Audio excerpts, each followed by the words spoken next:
kapatid Ano mo. sinisiraan? Ito na yung pruweba ko. Pagpatay ka ng mukha mo! Ayaw pa umamin? Huli-huli ka na nga eh! Halos yung buong buhay ko, ako na yung nagtrabaho! Kinakailangan na lang kita, wala kang trabaho? Tapos ganyan ang gagawin mo sa akin? Baka walang niya mo? Pwede ba? Umalis ka na! Ano?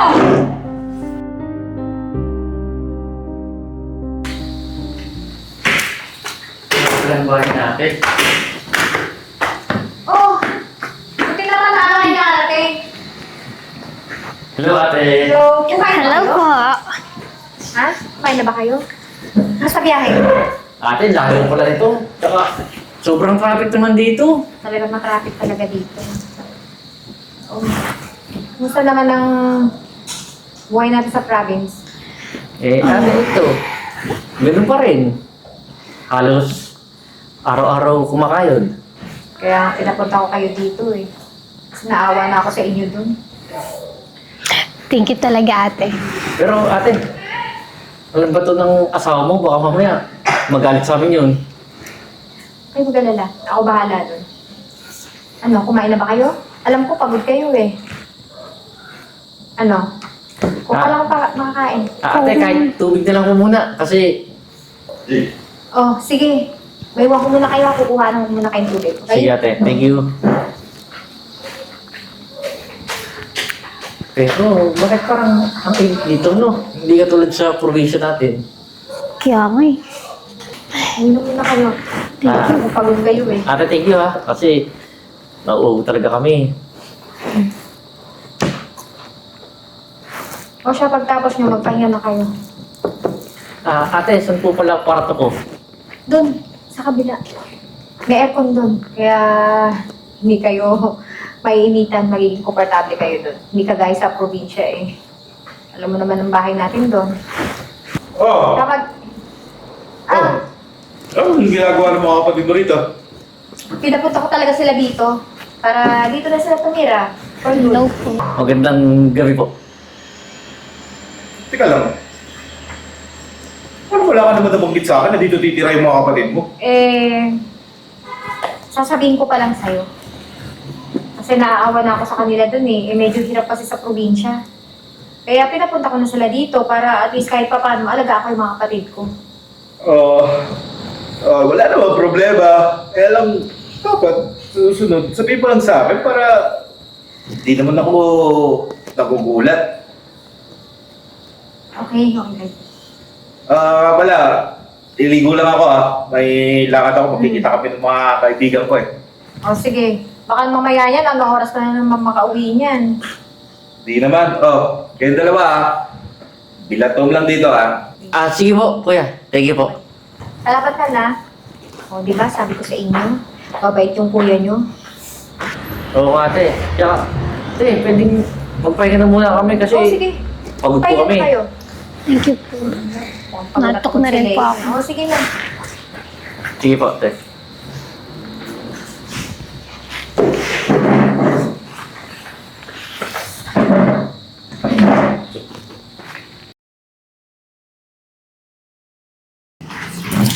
Ano, Lenya, matagal pa ba dyan?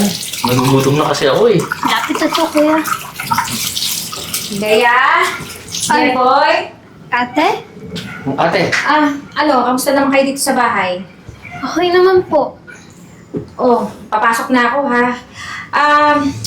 Siya nga pala. Hindi na pa sana pag-withdraw kagabi. So, bibigay ko muna sa inyo yung kayo na bahala mag-withdraw. May 4K pa doon. So, withdrawin nyo to. Bumili kayo ng mga kailangan nyo ha. Kasi, yung mga damit nyo galing pang province yan. Kaya gusto ko naman nandito na kayo sa akin bago naman yung mga damit nyo. Ha? sige po ate. Oh, Maraming siya, salamat po talaga ha. Oh, siya, sige na. Ano kayo ha? Dahan-dahan kayo sa pagtawid mamaya. Ha? Hindi naman bago pa kayo. Oh, sige na. Isla ka ha? Sige po. Thank you po. O paano? Makapag-withdraw na tayo. Tsaka makakabili na tayo ng bago nating gamit. Bait talaga ni ate. Kaya nga eh. Ay, ba't wala akong pagkain? Nagugutom na ako. Kuya, nagluluto pa lang po eh. Alam nyo, lasing na lasing ako kagabi. Tapos gigising ako. Wala pang pagkain dito? Ang gagawin yung dalawa dito? Palamunin kayo? Hindi naman po eh. Nagre-ready na rin po kami para makakain na po tayo. Alam, kasi yung ATM ng asawa ko. Kuya, sabi po kasi ni ate, mag-withdraw daw po kami kasi para pambili po namin ng mga gamit namin. Lakas din naman ang loob nyo eh. No? Ano? Kami yung gagastos sa inyo? Yung asawa ko ang gagastos sa inyong dalawa? May pamilya na yung ate nyo. Siya naman nagsabi kuya eh. Kakapal din ang mukha nyo. Pupunta-punta kayo rito. Paalamunin na kayo. Pati ba naman yung personal na gamit nyo? Hingin nyo pa sa amin? Ang kakapal ng mukha nyo Binigay naman po yun ni ate Oo sa... nga, tsaka Wala akong pakialam. Kayong dalawa tandaan nyo. Wala kang karapatan kung ano man meron kami. Kung gusto nyo magkapera, magtrabaho kayo. Kapal ng mukha nyo.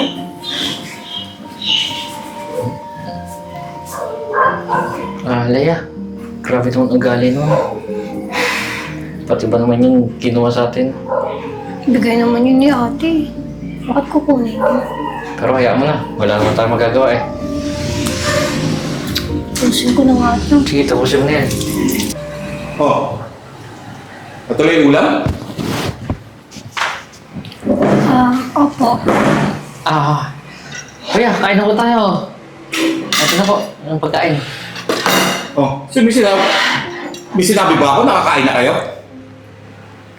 Ay, hindi po ba sabay? Opo, alam ko po kasi pagkakain, sabay-sabay po tayo. Hintayin niyo muna ako matapos. Tsaka ayoko nang may kasabay. Tibayin niyo Sorry po. Sige, Leia, hintayin na lang natin siya matapos kumain. Yan! Ewan ko sa lahat yung may kasabay ako kumakain. Lalo kayong dalawa. Alam nyo, di naman dapat kayo nandito eh. Hindi ko alam bakit pumunta-punta pa kayo rito. Ano, magugutom na ba kayo sa probinsya? Hindi naman po, pero pinapunta lang po kami ni ate. Siguro wala na kayong makain doon, no? Alam ko naman eh, puro kamote at saging lang yung kinakain nyo doon. Tiyan mo dito, lechon. Nakatingin na ba kayo yan? Alam ko naman eh, na wala na kayong makain doon kaya nagsisiksik kayo dito. Ano? Di ba tama ako? Alam nyo, ang bagay sa inyo, ando kayo sa probinsya. Magtanim kayo ng kamote para may makain kayo kasi doon naman kayo sanay, di ba? Han! Halika na dito. Tama-tama yung dating mo, kakain na. Ano pang ginagawa niyang dalawa? Ayaw niyo pa kumain. Kakatapos ko lang kasi magluto eh. Buti naman. Kamusta naman yung mga kapatid ko? Okay naman yung mga kapatid mo. Tsaka, alam mo, gusto lang tama-tama yung mga ganito, yung sabay-sabay kami kumakain para maging kabanding ko ba sila? Buti naman, at least okay lang kayo? Di ba sabi ko sa inyo, mabait yung kuya nyo? Kumain ba kayo? Ay, di pa po. Wait lang Mamaya na lang po kami. Okay. Sige na, kumain na kayo. Sige. Punta ako. Han, maiwan ko muna kayo Total naman, nakapagluto na ako eh. Pumunta lang ako, kumpare, may sasakyang papatingnan sa akin eh. May bagong bili eh. So, puntahan ko lang muna. Iinom ka na naman doon? Hindi Mukha ba? Iinom. Tsaka, pinaganda ko na naman kayo. Tsaka yung mga kapatid mo, okay na naman sila dito. So, batch mo na ako Sige na. Umuwi ka agad Oo naman. Mamaya na lang ulit tayo magkwentuhan Pagbalik ko, gusto nyo, labas tayo, kahit tayo ng mga chichirya or mga ihaw-ihaw dyan sa kanto, Banding tayo mamaya Salamat pagbalik ha. least naging mabuti ka sa mga kapatid ko. Oo naman. Paano? So, Kasi na ha. Ingat ka ha. Okay. Umuwi ka agad. Huwag ka pakalasin. O ano? Kumain na kayo. Ano, busog pa ba kayo? O, kamusta? O, ba't parang wala kayong email? Kamusta nga pala? Nakapag-shopping kayo kanina? Paano kami makapag-shopping?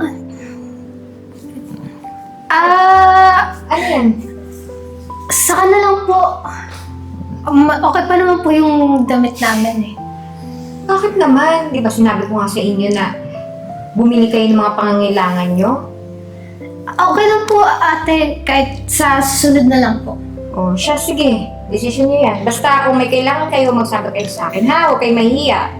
O siya, sige na, magbibis muna ako tapos kakain ako, okay? Kumain na rin kayo. Kuya, Bakit ang pinigilan mo ako? paano kung mag-away sila? Paano kung palayasin tayo? Hindi naman tama yung ginagawa sa atin ng asawa niya eh. Kahit na. Kung probinsya tayo, mamalitin niya tayo. Kapal lang ng mukha ng asawa niya eh. Di na kasi nagtatrabaho, puro pasbisyo.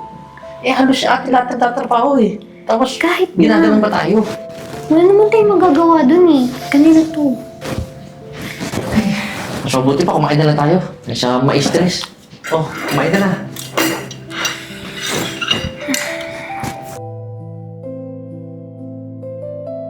Oo nga. Ipag ako dyan mamaya, ano ka ba? Ikaw pa. Hindi kita matitis, tsaka tumitiyempo lang ako. Mamaya mahuli ako mahuli tayo ng asawa ko, di parehas pa tayo nalintikan. Siyempre na may bisita, ano ka ba? Tsaka, di ako makagalaw ngayon eh. Nandito kasi yung dalawang kapatid eh. So, di ako makabasa-basa maalis. Basta, pupunta dito, madali naman. Uto-uto naman yung asawa ko eh. Ako ba?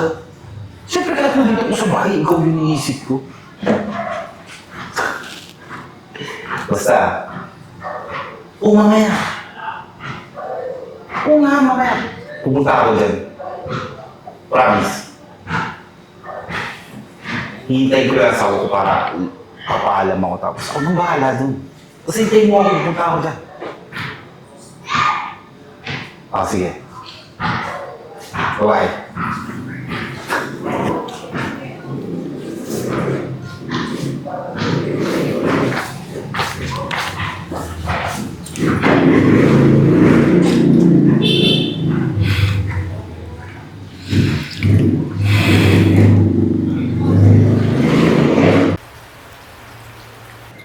Kuya, Bakit? may gusto sana akong sabihin eh. Ano ba yun? Importante ba yan? Tungkol kay kuya. Ano meron kay Marlon? Kasi nakita tsaka narinig ko siya. Ano namang sabi, Ibit? Ito, pabitin ka pa. Sabihin mo na kasi kung ano narinig mo. May kausap siya ng babae. Teka Sa lang, phone. seryoso ka ba? Narinig ko nga, tsaka nakita ko.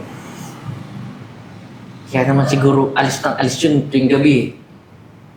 Sinasabi lang na mag-iinom, pero doon pala sa babae pupunta. Hoy! Hindi naririnig ko, ha? Ano yung sinasabi-sabi mo? Totoo ba? Ano totoo sinasabi mo? Ano ba yung sinasabi mo? Hindi ko kayo maintindihan. Ha? Narinig ko po kayo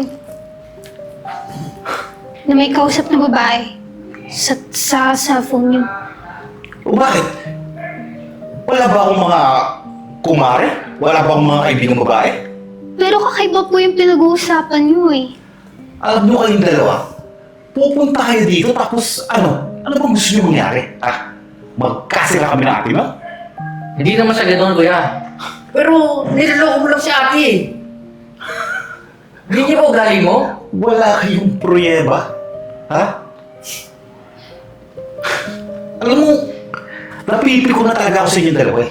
Hindi ko alam bakit isinisiksik nyo yung sarili nyo dito. Alam nyo, mas mabuti pa umalis na lang kayo eh.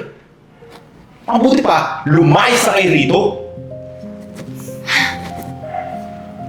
Ano yan? Dito ka. Bakit? Ano nangyari? Ha? Han, wala naman. Kasi itong dalawa eh. Alam mo ba, nakita ko yung ATM mo, hawak-hawak nila. Ate, gumagawa lang ng kwento yan. Lia, sabi mo na yung totoo.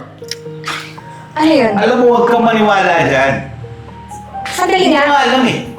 Ang bait-bait ko doon sa dalawang kapatid mo. Tapos, ewan ko, bakit sinisiraan ako ng dalawang niya? Ate, di po totoo lahat ng sinasabi niya. Alam mo ba, pag wala ka dito, inaapi kami yan. Tsaka, hindi kami pinapakain. Ano? Tsaka kinuha po yung ATM mo. Kasi kanya daw po yun. Alam mo, hindi ko alam kung bakit Ano yun? ako sinisiraan. Maniniwala ka ba sa dalawang yan? May kausap po siya sa phone na babae.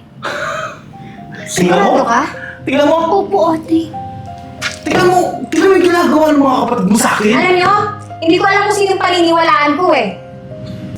Talagang binigay ko sa mga kapatid ko yung ATM ko. Para mamili sila ng mga pangangailangan nila. Tapos, ano? Kinuha na lang po ni kuya. Ako, kasi pabigat lang daw po kami dito eh. Ano? Ang totoo ng mga kapatid mo. Hindi ko alam kung Teka nga. Nagsabi ka nga ng totoo sa akin. Totoo ba yung sinasabi ng mga kapatid? Wala akong sinasabing ganyan. Hindi totoo lahat ng sinasabi nila. Ewan ko ba kung bakit sinisiraan ako ng mga yan? Pabalik tayo. Lia, sabi mo na kaya ito yung kausap niyang babae. Ano? Teka, Wala ba ako, ate? Eto. huwag kang maniwala dyan. Hindi totoo yan.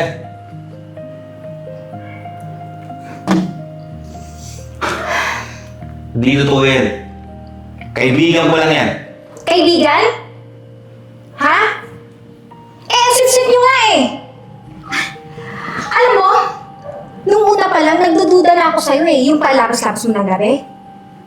Tapos ngayon, malalaman ko may babae ka pala. Hindi nga totoo yan. Ano hindi? Bakit mo alam? Hindi ko alam kung anong meron sa dalawang Pwede ba magsabi ka na ng totoo sa akin, ha? Hindi ka ba nahihiya sa mga kapatid ko? Alam mo, sa totoo lang, palamunin ka na nga dito sa bahay. Wala ka lang ginagawa. Meron na nga yung ginagastos mo sa araw-araw, tapos ganyan pag gagawin mo sa akin? Ha? Hindi ko alam kung bakit sinisiraan ako ng mga kapatid mo. Pero hindi totoo lahat yan. Ano?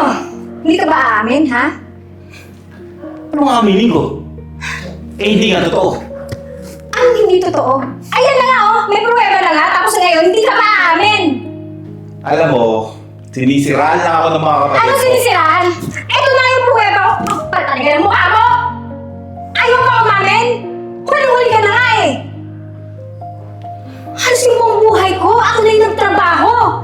Kinakailangan na lang kita, wala kang trabaho! Tapos ganyan ang gagawin mo sa akin? Baka walang niya mo? Pwede ba? Umalis ka na! Ano?